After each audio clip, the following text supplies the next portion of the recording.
Welcome to Disney Coast to Coast. If you haven't done so yet, be sure to hit that subscribe button. And don't forget to tap that bell icon to be notified every time a new video is released. Thanks!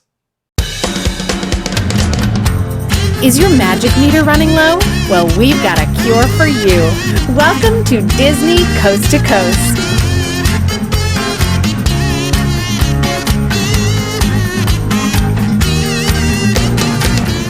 Hey folks, and welcome to Disney Coast to Coast, the ultimate unofficial Disney fan podcast. I'm Jeff DePaoli, and today with me I have Adam McArthur from the Disney XD series, Star vs. the Forces of Evil. Hello, Adam. How's it going? Pretty good. Welcome back. Welcome to the show. Welcome back into my life, I guess is what I was going to say. Thank you. I was wondering when you were going to welcome me back into your life. Yes, no, I was going to say welcome back when I'm like, oh, wait a sec, you weren't on the show. We met at SAG-AFTRA Foundation. Yep. I was moderating a panel for Star vs. the Forces of Evil. Yep. And you made my job ridiculously easy that night. Oh, man. I love hearing that. Because you were sitting next to me. There's a whole group of you, and you were sitting next to me. And, you know, the moderator's job is to make sure people are having fun and it goes smoothly. Yep. And I'm like, whoa, Adam can basically just do this himself. So, well, you know, it's always great to have, like, you know, that guiding hand. Yeah, it was fun. It was a fun night. I had a lot of fun that night. And it was honestly the first time I was checking out the show. What a funny show. Oh, man, thank you so much. My goodness, like I had to watch it to do research, and some of the shows aren't always the best, but that one I was watching and I was like, whoa, this is laugh out loud funny. Awesome. So I love it. Anytime someone tells me they laugh at the show, my day is made, so thank you. Legitimately laugh out loud. You've welcomed me back into your life and made my day all in the same, 1 minute span. That's what we do here on Disney Coast to Coast. Oh my gosh, I'll see you next week. So for the folks who don't know, why don't you tell them a little bit about Star vs. the Forces of Evil? All right, Star vs. the Forces of Evil is essentially about a princess from another dimension who comes to Earth as sort of a foreign exchange student, in a sense, and moves in with the Diaz family. We got Mr. and Mrs. Diaz, and then we got Marco Diaz, who is a 14-year-old, a safe kid, if you will, follow the rules kind of guy who likes to get good grades and play it all on the safe side, who Star moves in to their house and they become fast friends, and then a bunch of crazy stuff goes down, and it's that's sort of where everything started in season 1, and now we're almost finished with season 3. All of March episodes will be airing on Disney XD. I believe they're released every Saturday at 11, and then they play throughout the day a bunch of times. Check your local listings. Exactly. But yeah, season 3 has seen them go from, or seasons 1 through 3 have seen them go from Earth to Muni, which is Star's home dimension, and we're kind of all over the place, and they jump dimensions and all that good stuff. It's a lot of fun. And Marco sounds a lot like you. Yeah, his it's so funny, actually. 50% of people are like, that sounds nothing like you.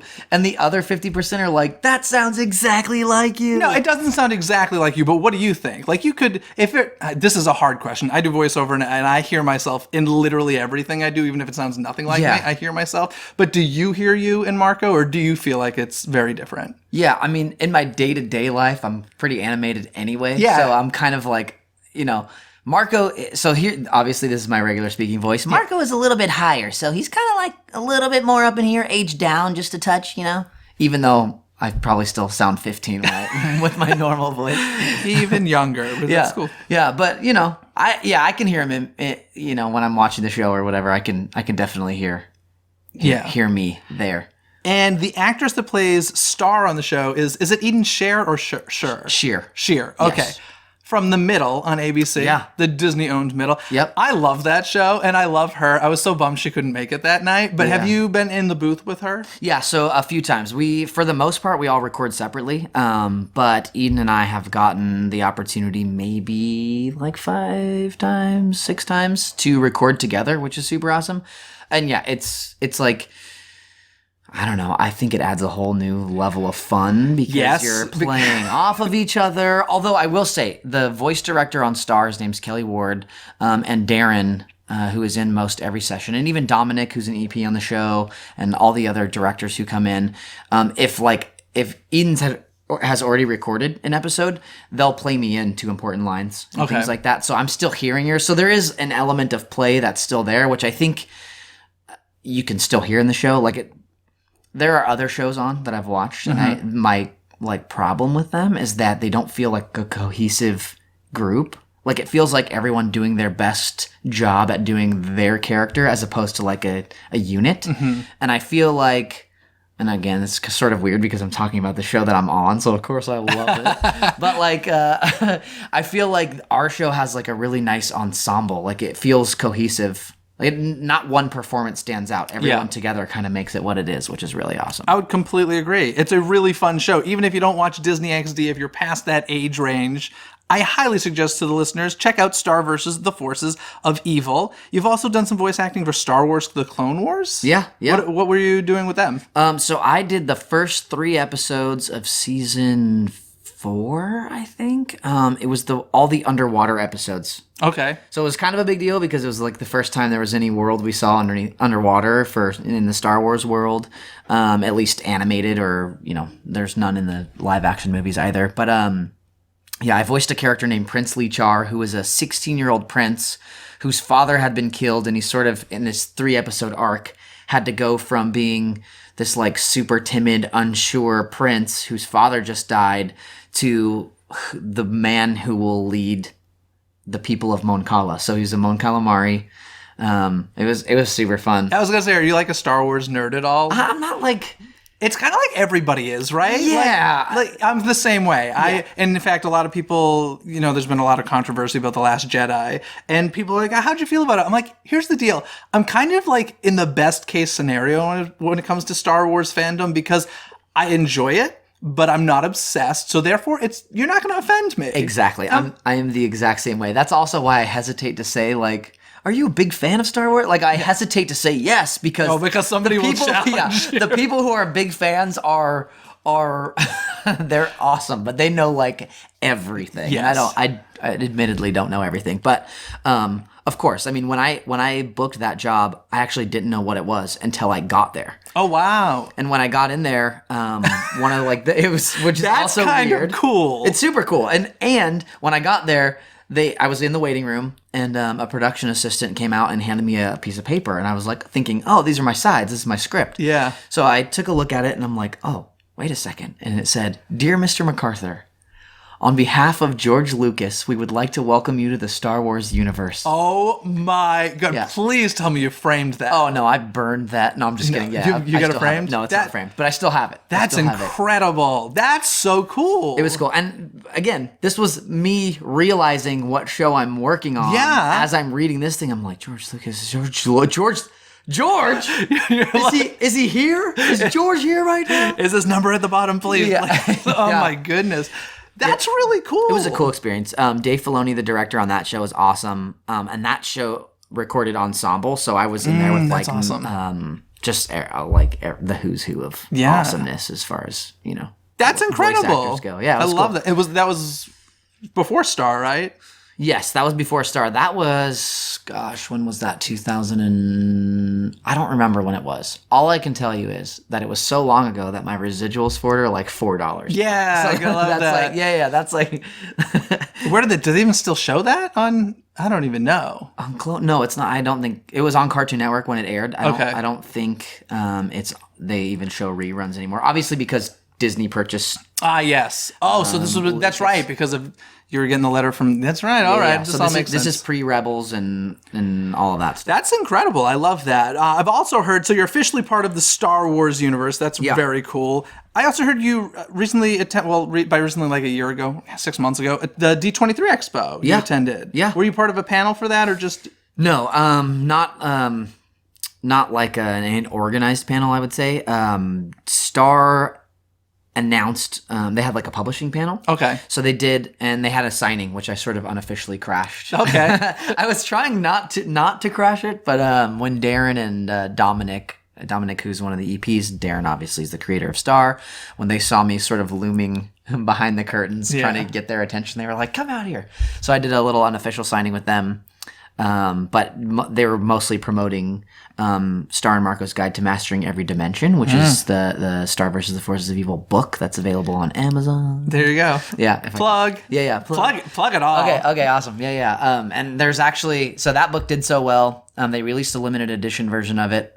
for Stump Day, which is a holiday that exists in the Star Wars: The universe? Forces of Evil world. Nice. Yeah, and then they're making Star's Spellbook, which is going to be the next like official Disney publishing book release. This show's a pretty series. big hit for Disney XD. I mean, I'm not going to say it's number one, but it's number one. Is it number one? It is. Yeah. Wow. They're I mean, you know, there's some other shows that That's incredible. they're wanting to do pretty good, but Star's kind of this unstoppable little force, which is awesome. How many spin-offs are we going to get out of Star? Oh, man. So actually, a question that I get super often from fans of the show on social media is, so there's an episode where Marco is, he has to go to another dimension. He's basically chasing another character named Hekapoo. And time exists differently in this dimension. So he basically, in one episode, ages like 30 years, or he ages up to age 30. So did you talk like just like this for him? No. Okay. So this, well, okay. So and a lot of people know this story, but I heard that there was going to be an adult Marco in an episode, and I was like, oh, thinking like, are they going to have me do the voice or whatever? And They recast it? well, they initially were like, yeah, we're not sure where we want to go with this. We're thinking something along the lines of like, I don't know, something like Mad Maxy. And I was in a session while they were talking about this, and I was like, can I give it a shot? Yeah. And they were like, yeah, actually, well, let's give it a shot. And in my mind, I'm What thinking, a novel idea. yeah, in my, well, I think they know me as like 14-year-old Marco, so they wanted this like gruff, like man of the land kind of Mad Maxy thing. And I was like, okay, let me give it a shot. In my mind, thinking like there can be only one. Yeah. Like, I will not let someone else come in and be Marco. Yeah. Also. So adult Marco ended up being this like really gruff, like man of the land, like. Yeah, you know. So you got it. So I got it. Nice. Yeah. But the question I get about spinoffs and stuff like that is, will there be an adult Marco spinoff? You'd kill your voice. Oh man, yeah. That'd be rough. That would be painful. That'd be rough. It would be painful, but I would so do it. You're like, no, because I won't let anybody else do it, and I will not harm my voice. Yeah, exactly. But that's funny. So was that your first D23 Expo that you've attended? Yes, actually, that was my first D23. I've done a few other conventions, but that was my first D23. How'd you like it? Isn't it crazy? It's cool, yeah. I really like it. I think it's nice. I mean, there is so much, like, obviously Disney just has so much. Now, I've been to, the expo started in 2009. Okay. And I've been to literally every single day of every expo. Like, I love it. Awesome. And I'm that Disney nerd guy. But it's definitely changed. Because back in 2009, didn't own Lucasfilm, didn't own Marvel, all this stuff. And it's become a very different thing. It's a little sad to me because it's just never going to be like, it was really ultimate Disney nerds back in like the first 2 or 3 of them. Yeah, they sort of opened the door to several of the other Now different it's a nerd lot of different genre. groups. Yeah, which is cool and fine. It's just like you literally used to be able to turn around to anybody there and be like, start a conversation about Disney nerddom. Oh, that's awesome. And now when you go, it's like, well, a third of the people there are in that same group. Yeah. And it's just a very different feeling, but it's such a fun expo. Yeah. I love it. Every 2 years, I look so forward to it. Oh man, you made me miss like the old days. Yeah, and you weren't even there. Cause I wasn't even there. But that like Disney nostalgia too, it's sort of like when you do open the door to things like Marvel and Star Wars and all that stuff, which is great that there's a lot of stuff, you do sort of miss that like, I don't know, the Robin Hood days, Yeah. the Peter Pan days, where Yeah. you get that sort of like classic Disney. Yeah, I'm all about like Walt history. So Yeah, that's awesome. It's just it's a very, very different feel. But in any case, I could go on a whole episode about that. Yeah. But we're actually here to talk about something pretty cool. Unless there's anything else you want to add about Star versus the Forces of Evil, or plug it again, or whatever. Yeah, just make sure you guys watch new episodes, the remainder of season 3, Saturdays at 11 a.m. on Where can- Disney XD. If they want to start at the beginning, do you know where? Oh, yeah, you can. I mean, Disney is always re-airing. They re-air stuff all the time. But if you have Hulu, Okay, cool. you can watch seasons 1 and 2 right now on Hulu. Awesome. Yeah. Start at the beginning. Come on, guys. Do it the right way. Yeah. Start at the beginning. And if you hit me up on social media, on Twitter, I'm _AdamM, and on Instagram, I'm @NinjaMac. If you message me on social media, I'll get you a free month of Hulu so you can binge Star. There you go. My wife works at Hulu. Oh, nice. Yeah. That's hilarious, which segues nicely because I actually, you had to do some research recently because what we're going to be talking about on today's episode, we're going to do another segment of Primetime at the Parks. So let's just jump to that right now. Don't touch that remote, because you're tuned into Primetime at the Parks. So as I was saying, I told you, oh, it's on Hulu if you need to rewatch this. And I was like, Yep. don't worry, they give you a little bit for free for a while. And you're like, nah, I don't need it. My wife works at Hulu. That's Yep. cool. But Primetime's at the Parks, guys, if you don't know, is a segment on the show where we take a look at some of those classic ABC sitcoms that head to the Disney parks and just have a little discussion about it. And I got to know, were you a TGIF kid? Oh, yes. You were, I think we were the exact same age. I'm 82. Yeah. Okay. We're not 82 years old, but No, yeah. yes. Yeah. We're born the year of ET. Yes. So you must have been a TGIF kid. Absolutely. I Yeah. mean, it was a staple. It was like everyone gets together and watches TGIF. Like, and that's not, and kids listening to this will not believe that, because I feel like kids don't stay home on Friday nights anymore. Oh man, it was like you TGIF was wanted- amazing. Yes, you wanted to stay home. Yeah. And the lineup was so good. And it was so good for so long. And they changed it up from, year to year. Yeah. What was the favorite show? Oh man. I mean, I loved Full House, Step by Step, Family Matters. I would say those three are like Those are classic. my main. I loved Dinosaurs. Oh yeah. Dinosaurs. Gosh. And I believe Muppets Tonight for a short while was part of the TGIF lineup. Okay. Do you remember the Yeah. like the new Muppet Show back in the 90s? Yeah. But I think Dinosaurs is the other one that Dinosaurs was so good. Yeah, TGIF was fantastic, and it's so interesting because ABC has tried to kind of bring it back, but they've found exactly what I've said. It's just people do not stay home on Friday nights anymore. Right. Whereas back when we were kids, we did, because I guess we were losers. But it was so much fun. But you mentioned Family Matters. That's the show we're going to focus on today. Yep. And they did do 2 episodes during the 6th season. I believe it was the 22nd and 23rd episodes of that season. You can find it on Hulu.com. And why don't you give a quick little synopsis of the episode? Okay, well, they let's see, Steve Urkel. You know what's really funny about these episodes? What? Is there's so much jam packed into them, but they are so simple. It was like such a weird thing to go back and watch a show from this time because they fly. Yeah. Like they're so not deep. But they have like 24 or 25 minutes, which is like crazy compared to today, which is like 21 and a half minutes because of the extended commercial breaks. The thing that I found so crazy about it was I remembered it so well. I haven't seen it in at least a decade. Yeah. And I recently did a primetime at the parks for Full House, which I'd say I was probably a bigger fan of Full House, although I loved Family Matters. But the Family Matters one, oh my God, I was like, I know exactly what's going to happen next. Like, it was so weird. Okay, so brief synopsis. Steve Urkel comes over to the Winslow household and is essentially like, hey, I have this opportunity. I'm going to do this invention. It was in a contest that they had, an Invention of the Year or Amateur Inventors Contest at Innovations at Walt Disney World. Yes. So he's like, everyone's like, well, why did you tell us that? And he's like, because you're coming with me. And so then they take 3 forms of transportation to get there. Which made no sense. Yeah. A plane, a minivan, and Waldo's truck. Yeah. And they essentially go to Disney World and some crazy stuff happens with Urkel's... His counterpart, Stefan Urkel. Oh, yes. Yeah, makes an appearance. There's a wedding proposal, or a marriage proposal.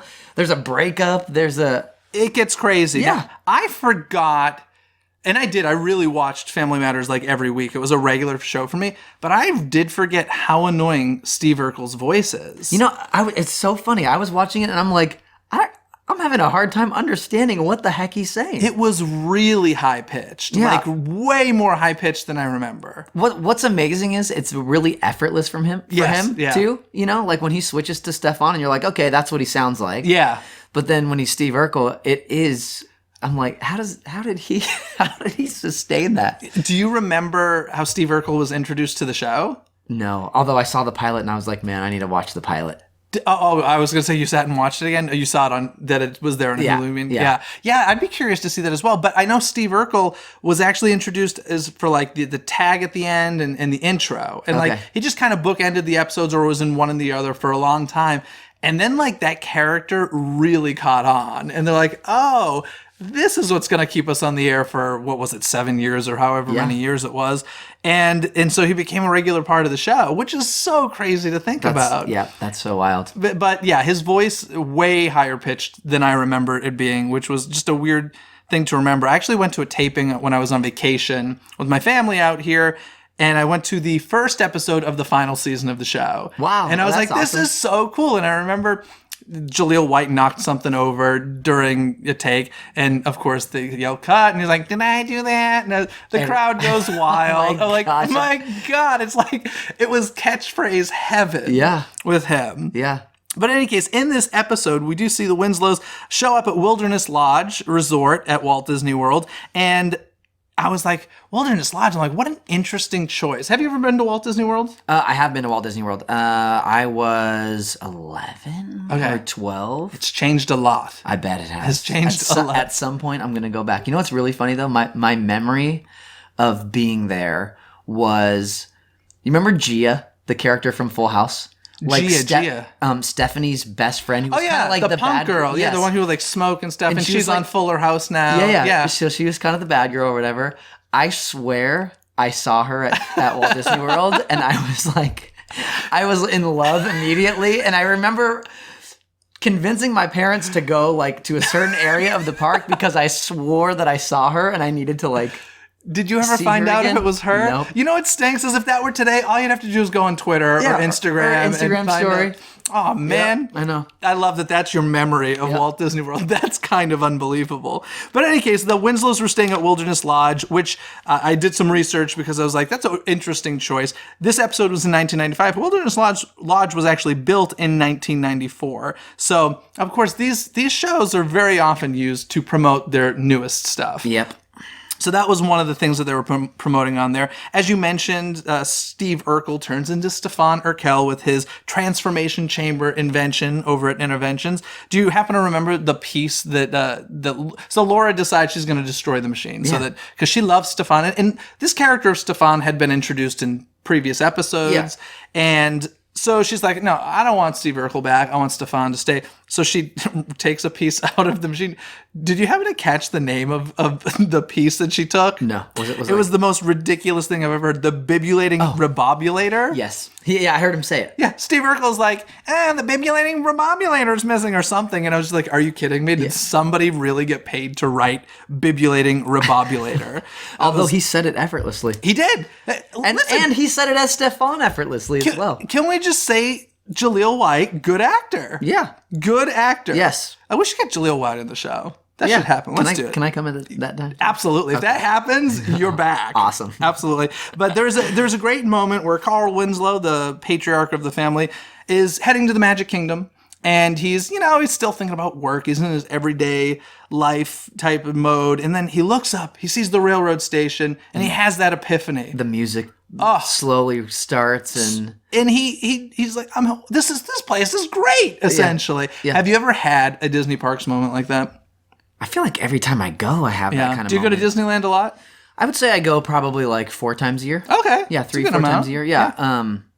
Yeah, it is such a magical place. And it is fun to go and sort of just let your...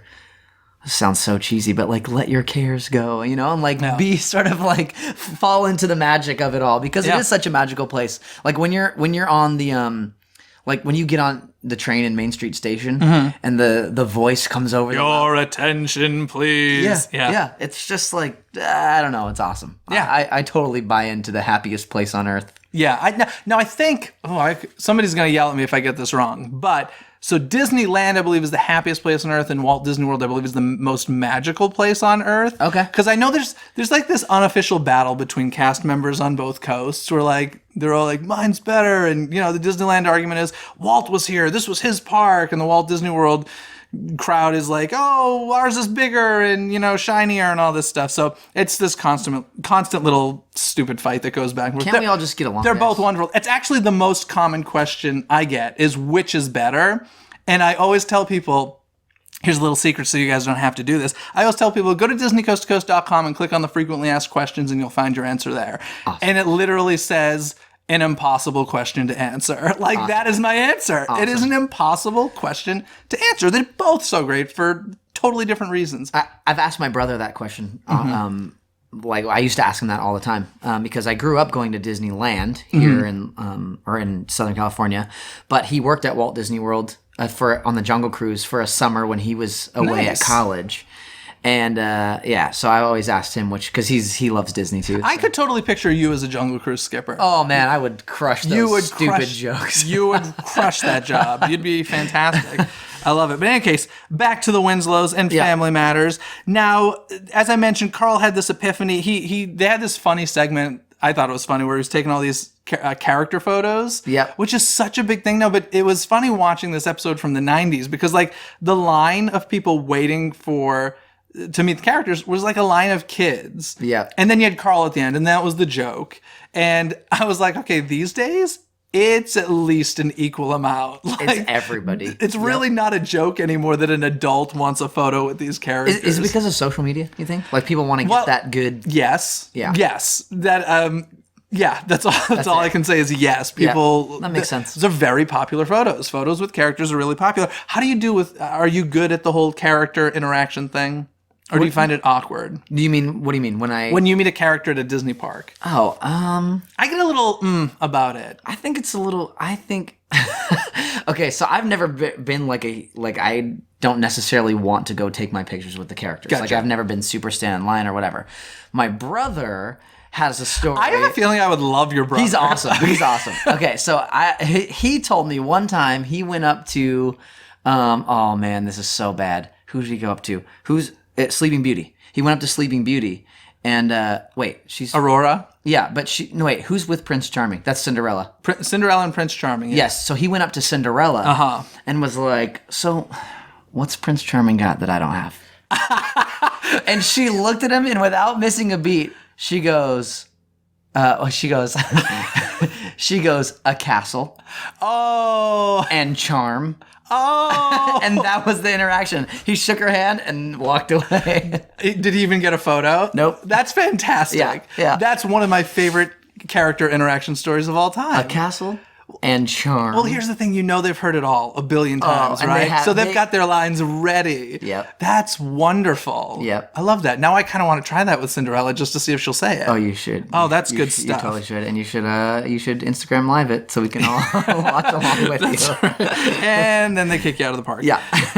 So Carl had so much fun at Walt Disney World, in fact, that he said, we're all moving to Orlando. That was his, I think he did it while he was on the Tower of Terror. Yep. Which was also new because that opened in 94 as well. Was 94? Yeah, 94. That opened. So that was like the brand new attraction that they were promoting on this episode as well. But yeah, he goes, we're all moving to Orlando.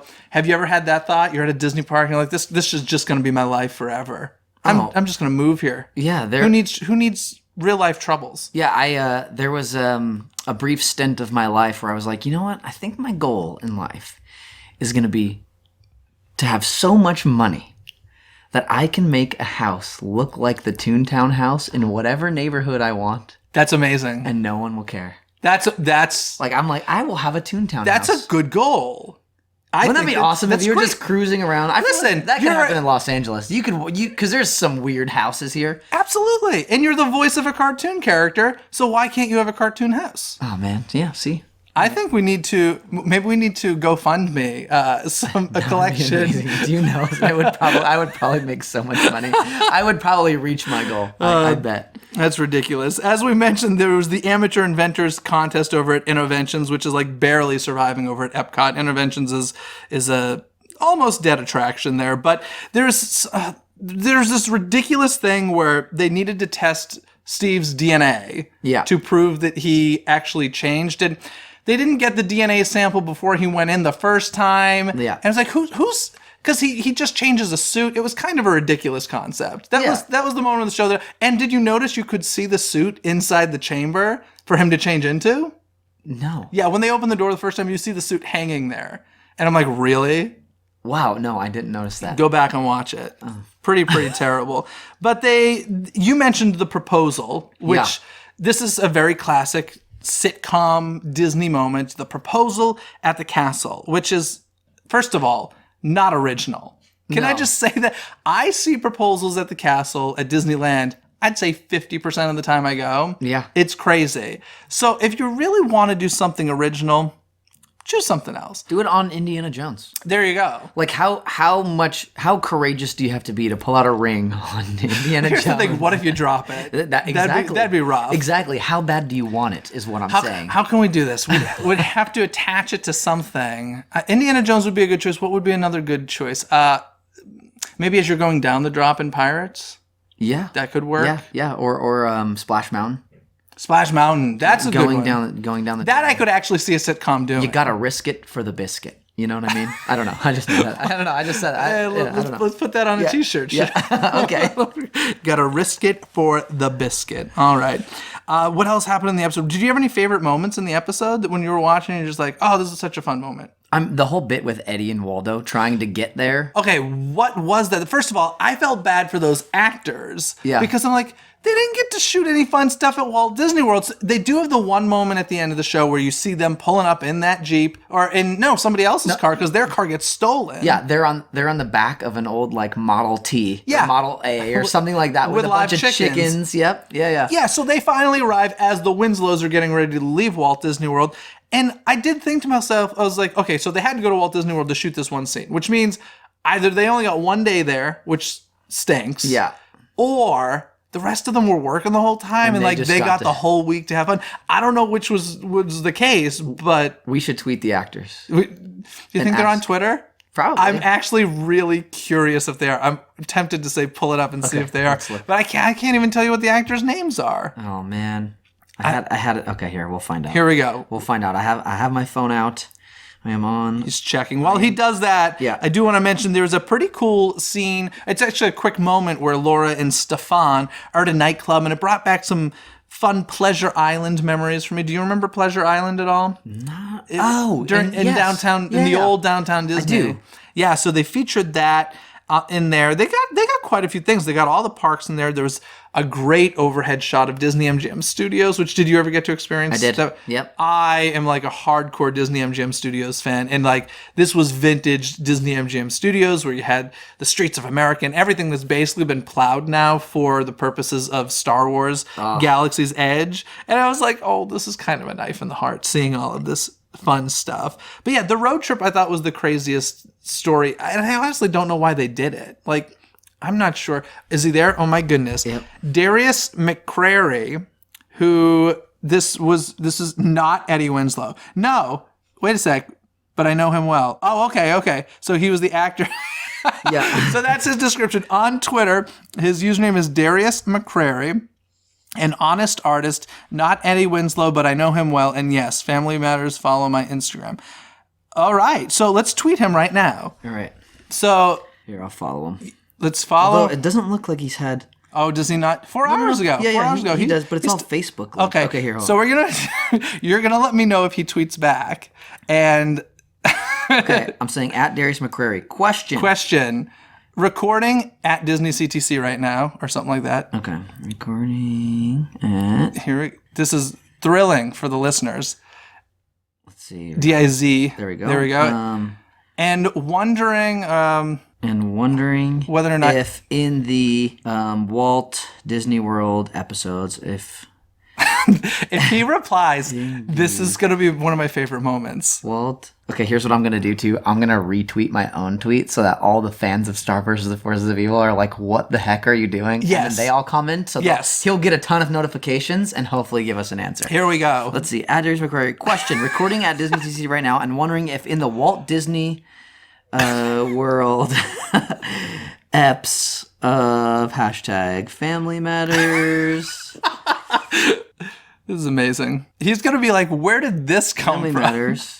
I'm wondering if in the Walt Disney episodes of Family Matters, if you got to hang at the park at all, or were you only there for one day? What a random question. He's going to be like, who is this freak? Since you were stuck on the road most of the episode, is there enough room? He probably doesn't even remember the episode. Since you were stuck on the road for most of the eps. He's going to be like, did we really even shoot at Walt Disney World? I don't even remember that one. Yeah. Okay, so does this look good? Question. Recording at Disney CTC right now and wondering if in the Walt Disney eps of Family Matters, if you got to hang at the park at all, or were you only there for one day since you were stuck on the road for most of the eps? Okay, perfect. Guys, so I'll retweet this on the Disney Coast to Coast account. When you're listening to this, it's going to be like a week later, but retweet it. Let's get him to reply and let's see what happens. That's fantastic. I love it. Yep. That just happened. That was the first ever tweet during an episode of Disney Coast to Coast. Amazing. You've broken a record here. I'll keep an eye out too, just in case we get a response while we're still recording. Okay. Which would be amazing. Hopefully he has his notifications on for my tweets. And he's like, oh, Adam tweeted. And he has to like see it right now. So we'll see. That'd be amazing. Anywho, the proposal at the castle we were talking about, it was being, overdone. But I got to tell you, when they do these proposals at the castles and the shows, one of the things that just drives me crazy is how unbelievable they go with it. Like the crowd is stopped and watching, and everyone's cheering. There's like little kids standing on their parents' shoulders and all that stuff. This happened on Full House too, pretty much similar, not exactly, but I mean they had a throne out. They had the Cinderella carriage. Yeah. They had the bugle players out. It was full blown. And then I love how you keep checking Twitter. Yeah, do you really think he's going to respond that quickly? I don't know. I'll be in shock. You never know. Sometimes the world of social media is astounding. Yeah. I'm just gonna keep refreshing. Was there ever a point in the episode where you're like, this is so unrealistic, like this isn't how Disney parks work? Oh, I mean, that whole thing. The whole proposal thing, absolutely. Yeah. And the DNA thing. But the things that I found to be flaws were less Disney flaws and just like kind of story flaws. Yeah, totally. Was there anything? But the proposal was definitely like, eh. Yeah. And there was another moment that I was like, I don't know if this really happens. It may have at one point, but they had a pretty cool character cavalcade over at Epcot at one point when Steven's girlfriend, I can't remember her name. Is it Myra? I think it's Myra. I think you might be right. Yeah. That's crazy. I think it's Myra. That you remember that. But she was kind of always my favorite because she's super weird. She was weird. Well, I mean, she dated Steve Urkel. Yeah. So you have to be weird. And was obsessed with him. Obsessed. Yes, her bedroom was covered in his face. Yep. And Laura, I never liked Laura. She was always so mean to him. But come on. He was a stage 5 clinger. He was like, Steve needed to calm down. He needed to give her some breathing room. Okay. And let her learn to appreciate him. Which is what happened in the episode. It is. So it's lovely. Yeah. Because she ultimately wanted him back. And, one of the ridiculous things that happened, sorry, we're going so all over the place with this, but I noticed in the Tower of Terror segment. Yeah. Did you notice, as I mentioned, it had just opened about like a year before, something's different in the ride now. Oh, You'll never get this. This is a totally nerdy, stupid thing. They had a lap bar. Okay. Do you know how you ride the Tower of Terror now? Did you ride the one at Disney California Adventure ever? Yes. It was seatbelts. Right. It was a lap bar when that attraction first opened. That's terrifying. What? If you had a fat person next to you, you were screwed. Oh, that's right. Screwed, because everybody shared one lap bar across the row. And the only person who had a seatbelt was if you were in the back row center, because that was essentially the aisle. There was no lap bar. There's no lap bar, so you had a seatbelt. Everybody else had a lap bar. Oh, man, that just sounds like exciting.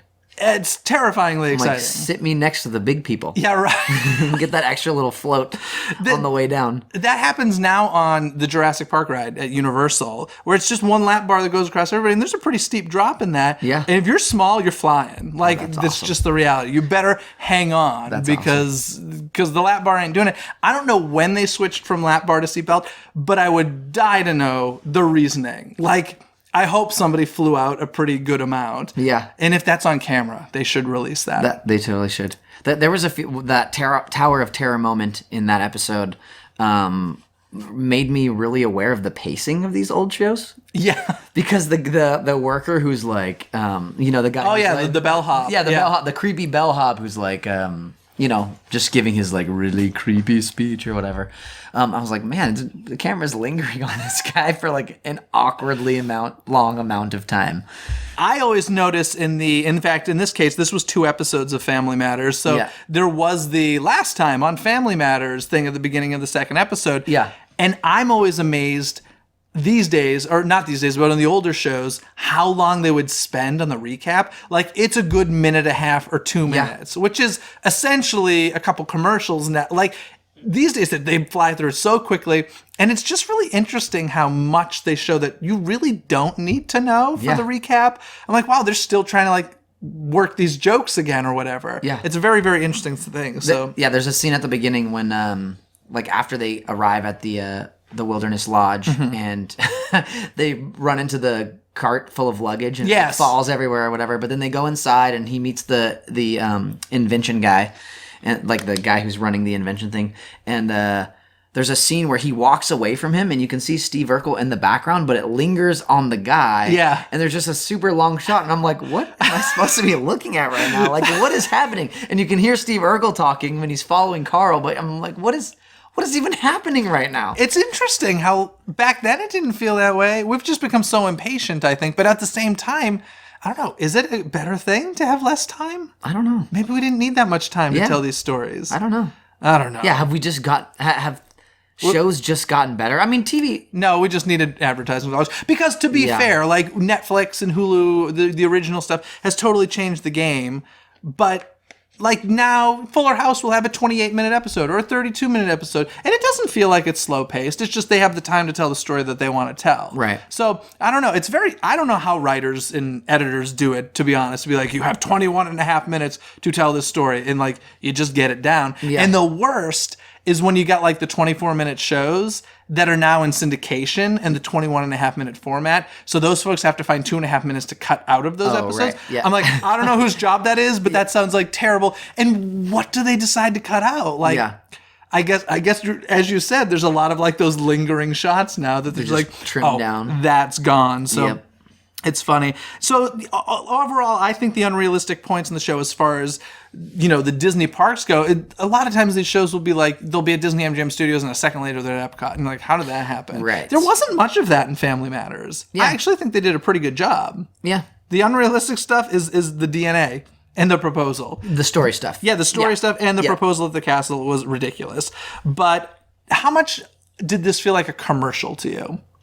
I mean, there was whenever there was music playing in the background, because the music. There was like during the proposal when he was talking to her when she was sitting. When Laura there's was a big sitting on the throne, montage. There was Yeah, like that whole thing. Carl's moment at the beginning when like the magic of Walt Disney World takes him over and he forgets about all his worries at work. And there's even that scene where he's talking about he needs to call the captain about the case and whatever.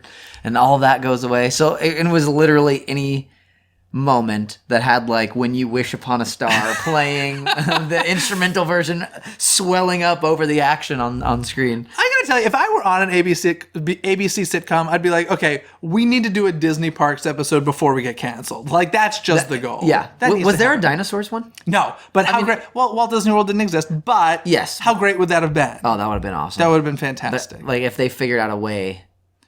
Time machine. To do that. Or somebody from the future in a time machine comes to the world of dinosaurs. Which wouldn't have been unrealistic. Totally realistic. Yeah, they could have pulled that off easily. Here's the question, though. Okay, so these dinosaurs were the size of dinosaurs, right? Like, I don't think or were they human size? I feel like they were human size, unless... So there was some crazy evolution happening. Or it's like A Bug's Life, where we're just in their world, so That's they what I'm thinking. seem like our size. That's what I'm thinking. You know what? Should we see if the creators on Twitter? We can just tweet. Let's who created the show Dinosaurs? All I mean, right. it was a Jim Henson show. Let me see if I can find it. Oh, goodness. First of all, let me just check to see if... Let's see if Eddie Winslow has tweeted us back. I'm sorry, what's his name? I'm terrible. Darius? Was it Darius? Sure, let's go with that. No, he hasn't. Yeah, Darius has not. What, he has more important stuff to do than to answer. Okay, hold on. I'm retweeting my own tweet. If I had my phone with me, I would do it. I'm telling people to retweet this. I need answers. Okay, hold on. All right, then let's look up. While you're doing this, obviously you enjoy your social media. Why don't you plug it once again? Okay, yeah. _ Adam M on Twitter and at NinjaMac MAC NinjaMac on Instagram. There we go. Let's see. Dinosaurs. Oh yeah, TV series 1991 and 1994. Creator of the show. Let's see. Cast. No, we want series cast and crew. I'm gonna call somebody about this. Are you? Oh, nice. Keep checking, though. Okay, wait. Casting. Where is the creator? I don't know if he'll answer. Let's see if this happens. Yeah, I can't believe you have the creator's phone number. No, I don't have the creator, but I have a Henson person. Let's see. I'm trying to... Oh, more like this. Under the more like this, there's Alf. I miss Alf. Alf was like the Alf, jam. What network was Alf on? I want to say NBC. Okay. Darn it! Oh, let me call his boyfriend real quickly and see if. Okay, it's not under. I mean, there's like the directors. Let me see. Tom Trubovich. Let's see. I don't even remember the question we were going to ask the creator of Dinosaur. Hey, Riley, how's it going? You're live on Disney Coast to Coast right now, so don't say anything that you don't want people to hear. Hysterical. Okay, hi, I'm in the grocery store. Hold on, I gotta go outside so I can... Oh, goodness. Okay, 5, 6, 7, 8. What's going on? Hey, Riley, very important question. Okay. I'm here with Adam McArthur, who is a voice actor on the show Star vs. the Forces of Evil. And Amazing. I just called Johnny to see if he's around, and I got voicemail. Do you happen to be with him? Because I have a Jim Henson question for him. No, he's actually on a ship in the middle of the Caribbean. That's what I thought. Okay. Well, then... Yeah, he gets back tomorrow, actually. Let's at least ask you this question and see what you think. Okay. We're talking about the ABC show Dinosaurs. Yeah, uh-huh. Okay, and we're saying, do you remember Dinosaurs? Riley's a baby. I do. Okay. So, Riley, do you think if there was a time machine from the future that went back to the time of the dinosaurs, do you think the dinosaurs are human size or dinosaur size? Oh. Think about it. Okay. Wait, do you mean like the... this is a dumb question. You mean the actual dinosaurs, not the puppets? Correct, the actual dinosaurs. Okay. I'm gonna go with dinosaur size. You think they're dinosaur size? So, like, their houses were giant. Yeah. Didn't think about that. Yeah, no, but they would be, right? Their houses would be ginormous. Yeah, I guess they didn't live in, like, craftsman-style houses. They probably had, like, caves. It's amazing. Okay, well, now you know I was trying to reach Johnny. What do you think John would say? I would hope that he would probably give a similar answer. Okay. I don't know. Okay, so this is like the Gorgs and the Fraggles and the Doozers type of thing. Yeah. Okay. All right. So you think like real dinosaurs? I don't know, like, these dinosaurs could talk and stuff. So maybe So you don't mean like actual dinosaurs, like that we have skeletons of? No, I'm talking about the dinosaurs on the ABC sitcom Dinosaurs. Hold on, I'm sorry. Not the mama. Yeah. I think I might change my answer. So you think they're giants, or... No, he thinks they're human size. You think they're like human size, like they've evolved and become human size. So if a time machine went back in time on the show, the humans that come out of the time machine would be the same size as the dinosaurs. Oh my god. I was not prepared for this question. I like to think that it's like blowing your mind. Don't know. Okay. Bye. Bye. Enjoy the grocery shopping. Bye. Thanks, see ya. So I was trying to call John Tartaglia, who is a Muppeteer and has been on this show before. That's his boyfriend, and John's directing a show for a cruise line right now. Okay. I don't want to say because I'm not 100% sure which one. I was going to say one. I was like, oh, if that's not the one, that'll be bad. So in any case, he's in the middle of the ocean. But, we don't have an answer. I know someone who works regularly with Henson. Volunteer. There you go. You got to ask them. You want me to call him right now? Oh, yeah, go ahead. Okay, let's call him right now. Oh, I can call Terry Hardin. Okay, hold on. I'm going to call Brian Jones. I don't know. Okay, call Brian. I don't know if he'll pick up, but he does like the Puppet Up shows and stuff. Yeah. Let's see. Okay. This has become a weird episode. This has. Oh, wait, there he is. Okay, hold on. Here we go. He might call me a name when he picks up the phone. Sometimes that happens. We can bleep. I'm on pins and needles. Oh, come on, Brian. Come on, Brian. Hi, this is Brian Jones. Oh, No, it's not. man. No, it's not. This is his voicemail. That's terrible. This is his voicemail. All right. All right. Well, in any case, we don't have an answer, but maybe actually dinosaurs are talking about rebooting it. So Are they really? Yeah, I've heard rumors of it. So if that happens, we got to get a time machine episode so that the dinosaurs can go to Walt Disney World, and hopefully they're human size so that they can ride the attractions. Otherwise, we're completely screwed here. But In any case, let's wrap things out with the family matters here. Did you think that this sitcom episode made sense within the world of a Disney park? Sometimes it's really forced. Did you feel like this one worked? I felt like it worked. I did too. Yeah. I actually think this is one of the better ones. Yeah. As far as making sense in the story, the DNA of the show. Yeah. And not really feeling too much like a commercial. I don't think. There's definitely some B-roll shots, especially during like the Tower of Terror footage. I'm like, definitely seen that shot in a commercial before. Right. Yeah. But overall, I didn't feel like it was hitting you over the head. No, it was believable. It was a lot of fun. Yeah. So, very cool. Anyways, guys, I want to start the conversation with you guys. If you're listening, make sure you head over to our YouTube version of the episode and leave a comment. And as part of the conversation, I want to know, when do you have your epiphany moment when you go on a Disney vacation? Is it that moment when you get to the airport? Is it the moment when you get to the park gate? Or maybe driving under that Walt Disney World arch into the Walt Disney World Resort? When is your epiphany moment, just like Carl Winslow had at on the episode of Family Matters? And what did you say? Did you say you had an epiphany moment? I can't remember. Well, I was just thinking about it, and what it kind of hit me is like walking down Main Street and smelling the churros. Okay, so smelling Main Street, USA. Yeah. Most specifically the churros. Yeah. Okay. Or the street. Yeah. Whatever I feel like doing at that moment. If the horses go by. Yeah. This is the epiphany moment. Yeah. So, guys, I want to know what your answer is. Head over to the YouTube version of this episode and leave your comment there. But that means It's trivia time! Do you want to hit me with a trivia question first, or shall I hit you? Let's hear it. I'll hit you with a trivia question because I'm not great at trivia. Okay. So I'll It's probably okay. we'll end on me failing.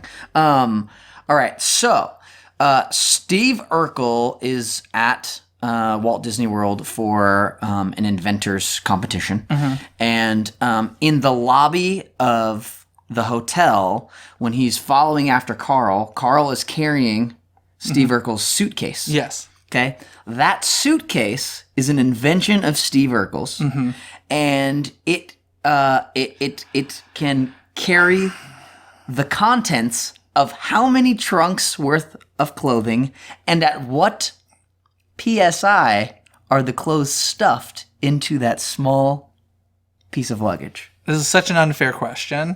The numbers 4 and 10 pop into my mind. So does 4 or 10 have anything to do with it? I mean, are we just going right into giving hints, or are we? I'm gonna say it's. So I want to say it's like 4 times the amount of a trunk with like 10 something pressure. Is that your 4 is correct? So it's 4. So his suitcase it's like a 4 tiny. It's like a with- purse-sized suitcase. It holds 4 times the contents of a trunk, and the clothes are. I don't know in how there. PSI works. Is it like 10 or is it like 100? No. It's going to be in the thousands. Thousands. 10,000. Higher. 30,000. Lower. 20,000. Higher. 25,000. Ding ding ding ding. Boom, ding, ding, 25,000 ding, ding, ding, PSI. ding, ding, ding. Okay, well, Yep. I kind of got that. Yeah. I actually answered this question earlier tonight. Let's see if you were paying attention to Hopefully, this. I wasn't checking the status of Exactly. if Darius So- responded to me. So in the episode, we see Stefan and Laura at a nightclub. Yeah. So where at Walt Disney World would this nightclub be located? Oh man, yeah. You said oh man, what is it? Is it Paradise Island? Nope. No, it's but it starts with a P. Perhaps. I don't know. Are we going to hints already? Yes, we are. But it's island, right? Something Yep. island. Yep. It's yeah. What's it called? I remember it. It's like Think Pinocchio. oh no, not Paradise Island. It's all right. I give up. Pleasure. Pleasure Island. Pleasure That's Island right. is where Yes. that would have Yes. been. This has been such a fun episode, such a weird episode. I hope the people listening are enjoying it. Love us. Before we go, plug anything you want to plug. Star vs. the Forces of Evil, every Saturday in March. Come close out season 3 with us on Disney XD, Saturday mornings at 11 a.m. If you want to watch it, catch up on it on Hulu. Seasons 1 and 2 are there. If you like video games, I'm going to be voicing some characters in Far Cry 5, which comes out March 27th. Do you have an official website? Adam-McArthur.com. There we go. Again, at NinjaMac on Instagram and at _AdamM on Twitter. Jeez Louise, that's a lot of plugging. That's a lot. Adam, thank you so much for coming on the show. Thank you so much for having me. And before we go, I do want to let all of you know that we now have a new piece of Disney Coast to Coast merchandise. This is probably my favorite because I'm a huge Newsies fan. So we now have the official Disney Coast to Coast Newsies caps. You can head to DisneyCoastToCoast.com to check it out and place your order. It's basically the traditional Newsies cap with the DCTC logo embroidered on it. Check it out. It's there for a limited time only. All of our social media can be found at DisneyCoastToCoast.com as well. And of course, guys, leave those 5-star ratings and reviews on iTunes. It helps other Disney fans find the show more easily, and it's always appreciated. And aside from that, have a magical day. Bye! Thanks for watching Disney Coast to Coast. Have a magical day. Disney Coast to Coast is produced and hosted by Jeff DePaoli. Learn more about the podcast and become a supporter at DisneyCoastToCoast.com.